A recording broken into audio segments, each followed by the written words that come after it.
Ser fiel até a morte, dar-te-ei a coroa da vida, tudo posso naquele que me fortalece.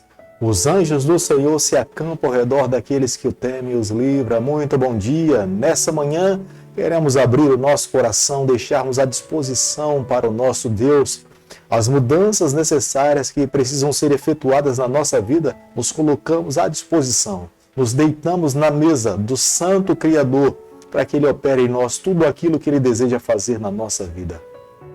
Todos os dias nesse canal nós estudamos um capítulo da Palavra do Senhor.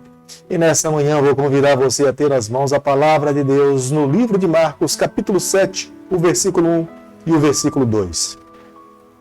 Ora, reuniram-se a Jesus os fariseus e alguns escribas vindo de Jerusalém. E vendo que alguns dos discípulos dele comiam com as mãos impuras, isto é, por lavar. Quando nós não nos fundamentamos na palavra de Deus, nos princípios revelados pelo Senhor, a nossa mente tem a tendência natural de se firmar nos valores dessa terra, em tradições criadas por seres humanos. Nos esquecemos dos princípios e nos apegamos daquilo que de fato é humano, que não tem valor, que não irá nos trazer salvação. Na proporção que os escribas e fariseus rejeitavam a Jesus, eles se apegavam a esse mundo, deixavam de ouvir a palavra de Deus para se fundamentar nas tradições e conceitos dessa terra. Tanto Mateus quanto Marcos, eles passam desapercebidos ao mencionar o incidente de Jesus quando ele estava na sinagoga e ele faz o discurso a respeito do pão da vida. E a atenção desses dois evangelistas se volta para o comportamento dos escribas e fariseus ao perseguir Jesus e falar que os discípulos de Jesus, eles não lavavam as mãos antes de se alimentar. A acusação dos escribas e fariseus era meramente ritualista, não era de fato sanitária. Não havia uma limpeza nas mãos, porque a quantidade de água que eles utilizavam para fazer essa purificação era mínima. Era metade da casca de um ovo cheia de água, onde eles colocavam na palma de uma mão, passava para o outro, depois tentavam lavar os punhos, tanto de um lado quanto do outro, e eles acreditavam que essa quantidade de água seria suficiente para tirar toda a impureza, mas na verdade era mais ritualística do que na verdade sanitária. Esta era uma lei deixada por Moisés para os sacerdotes a partir do momento em que eles fossem entrar no santuário e alimentar-se dos alimentos sagrados. Esse ato de lavar as mãos era cerimonial. Demonstrava para aqueles que estavam observando que havia uma pureza dos pecados, estavam abandonando os atos pecaminosos e eles a partir de agora estavam buscando viver uma vida mais pura ao se apresentar diante de Deus. Mas com o passar do tempo, esses ensinamentos de Moisés se tornaram mais importantes tanto para os sacerdotes e para o povo do Senhor do que a própria lei de Deus. Observavam esses ensinamentos de uma forma mecânica, não havia um relacionamento pessoal com Deus. O objetivo, de fato, de seguir essas orientações era para não correr o risco de, no futuro, mais uma vez, serem levados para o cativeiro. Marcos capítulo 7, o versículo 11, a Bíblia diz o seguinte: Vós, porém, dizeis, se um homem disser a seu pai ou a sua mãe, aquilo que poderia aproveitar de mim é corbã, isto é, oferta para o Senhor.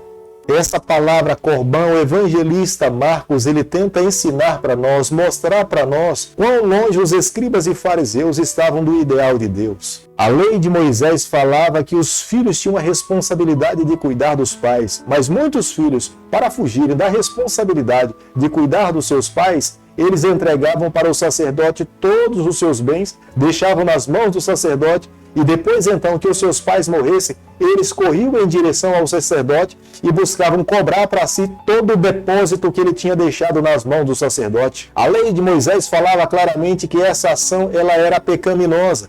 Mas alguns filhos, para fugirem da responsabilidade de cuidar dos seus pais, eles tomavam essa ação.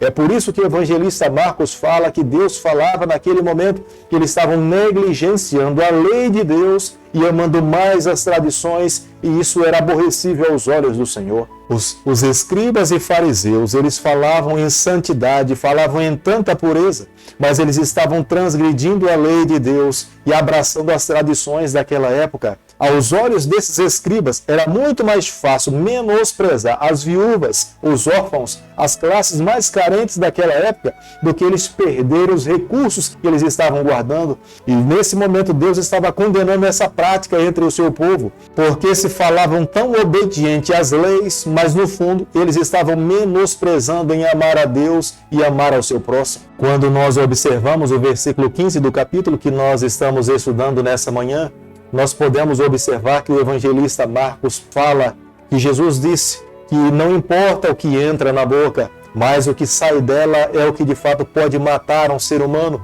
Jesus aqui não estava dizendo que todo tipo de alimento pode ser ingerido. Jesus não estava menosprezando a lei de Moisés, do que estava prescrito no livro de Levíticos, mas Jesus estava falando das ações dos escribas e fariseus. As palavras daqueles homens estavam destruindo a sociedade. As palavras deles estavam fazendo com que a lei de Deus perdesse o seu valor, e Deus não deixaria impune aquela geração que estava destruindo o que Deus construiu através dos ensinamentos de Moisés. Marcos capítulo 7, o versículo 26, a Bíblia diz o seguinte: esta mulher era grega de origem cirofenícia e rogava-lhe que expelisse de sua filha o demônio.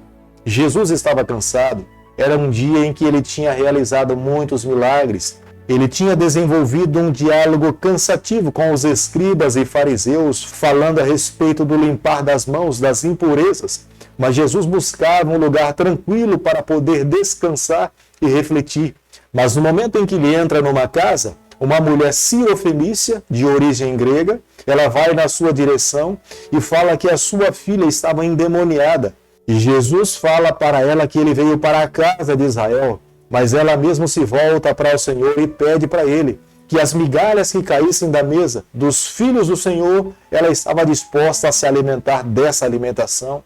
Jesus entende a fé daquela mulher, o desejo de encontrar a sua filha completamente curada, e Jesus lhe ordena que fosse para casa e ela encontraria a sua filha completamente curada. Podemos observar claramente nas ações de Jesus que Jesus não faz acepção de pessoas. Jesus ama a todos. Jesus queria testar a fé daquela mulher. Jesus queria ter a certeza até onde ela acreditava que Jesus poderia realizar um milagre na sua vida, que ele era o Filho de Deus. E nós podemos observar que aqueles que não eram israelitas, eles demonstravam maior fé no Senhor. Os gentios buscavam amar mais a Deus do que os próprios filhos que estavam dentro da casa de Israel. Querido amigo, ao estudarmos o capítulo 7 do livro de Marcos, nós precisamos guardar no nosso coração que Deus espera que os seus filhos possam ser seletivos naquilo que alimentam os fundamentos do seu coração. A palavra de Deus deve ser a base sólida para sustentar a nossa fé e a nossa caminhada.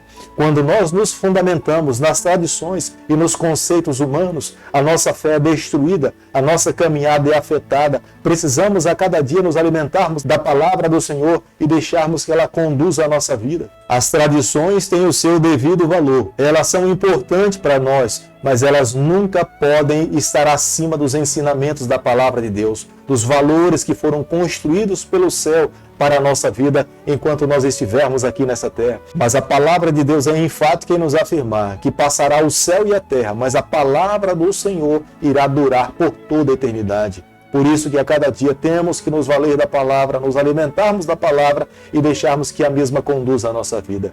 Querido Pai, em Tuas mãos nessa manhã nós nos colocamos, queremos viver exclusivamente para o Senhor. Toma o nosso coração, perdoa os nossos pecados, nos ajuda a cada dia a fazer a Tua vontade. É o nosso pedido, é a nossa oração que nós fazemos em nome de Jesus. Que o Senhor te abençoe e te guarde, que Ele faça resplandecer o seu rosto sobre você, que Ele tenha misericórdia de você, e sobre você nessa manhã Ele levante seu rosto e conceda a sua paz em nome de Jesus. Amém.